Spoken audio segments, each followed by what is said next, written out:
राजा ने सबसे परिपूर्ण महिला को रानी बनाने के लिए 3 उम्मीदवारों की काया की परीक्षा लेने हेतु एक शुद्ध सोने का सांचा बनवाने में बहुत धन खर्च किया। ये उम्मीदवार थीं सेंट पॉलो की नायिका अन्ना, मिस्र की सर्प सुंदरी मिया और इस्तांबुल की खूबसूरत राजकुमारी लीजा। पर चूंकि तीनों राजकुमारियां अप्सरा जैसी दिखती थीं, राजा को निर्णय लेना मुश्किल हो गया। मजबूरी में उन्होंने तीनों का परीक्षण करने के लिए सांचा लाने का निर्णय लिया, जिसकी रूपरेखा सबसे परिपूर्ण शरीर अनुपात थी। इतना ही परीक्षण के दौरान जिसने भी घंटी बजाई उसे निर्दयता पूर्वक बाहर कर दिया जाएगा। लेकिन राजा को यह उम्मीद नहीं थी कि ये सभी राजकुमारियां अपने अपने देशों में सावधानी पूर्वक तैयार की गई सुंदरियां हैं, जिन्होंने बचपन से ही अपने शरीर पर सख्त नियंत्रण रखा है। तीनों ने बिना किसी मुश्किल के ही सांचे के माध्यम से सफलता प्राप्त की।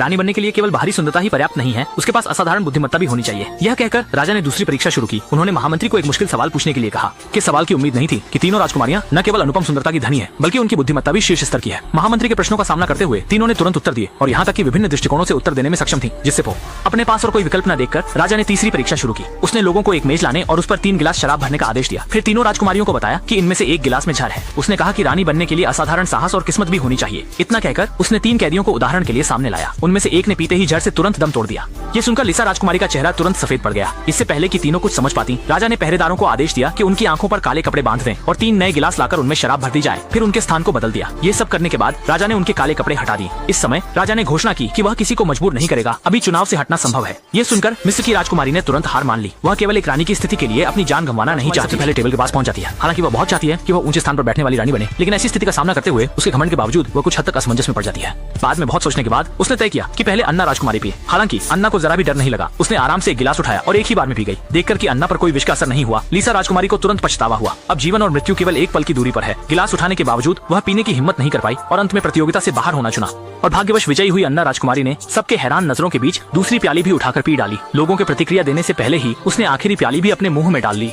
यह देखकर सभी लोग हैरान रह गए। असल में बुद्धिमान अन्ना राजकुमारी पहले ही सब कुछ समझ चुकी थी। उन्हें लगा कि इतना दयालु राजा ऐसे किसी निर्दोष को इस तरीके से मरने नहीं देगा और कहा कि नकली तौर पर मरे हुए अपराधी उठ सकते हैं। और वास्तव में ऐसा ही हुआ। राजा के आदेश देते ही जमीन पर पड़ा अपराधी बिना किसी चोट के खड़ा हो गया। राजा अन्ना राजकुमारी के प्रदर्शन से बहुत संतुष्ट हुए और वहीं पर उन्हें महारानी के रूप में नियुक्त कर दिया।